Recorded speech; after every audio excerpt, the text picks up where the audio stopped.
while some people take the path of business, becoming entrepreneurs, a good number of us go in the direction of jobs.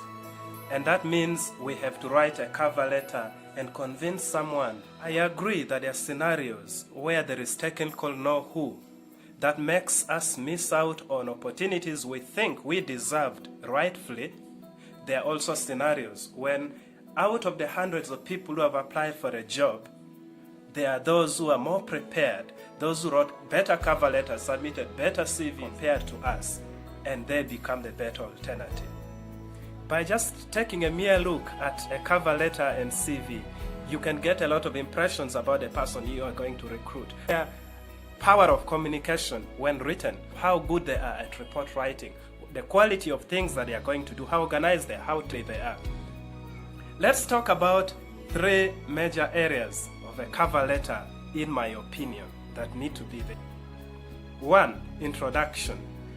2. Selling yourself. 3. The conclusion. During introduction, you talk about what the position you're applying for, if it has a specific location that had been stated, who you are, and what your motivation for this job is. Is it just money you want? Does this connect with your experience? Does it connect with something you're passionate about? While selling yourself, you talk about your experiences versus the current roles you are going to perform in this new job, if you are given that. And so sometimes you'll have to quote something from the advert. For example, from my review of the advert, when given this job, I'll be responsible for this and that. And so you say that in my current role or in previous assignments, these are things that I have done and I've excelled at. So you give examples, possibly some achievements from previous engagements that you have had.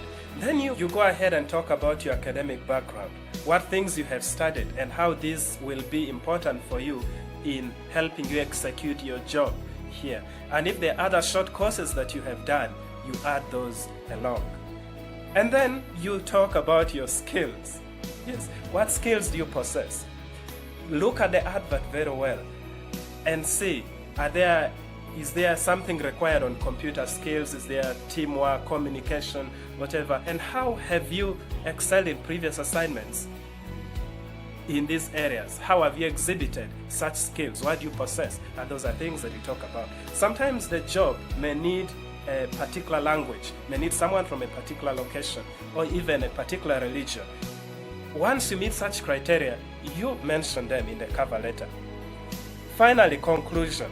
You call the employer to action and tell them to review your CV and tell them how excited you will be with them and start on this assignment, maybe to have an interview. It is also important to show that while you will be bringing in a lot of experience and skills from previous engagements, you are open to learn and that you will be a team player. You don't want to come out as an individual who thinks they know everything.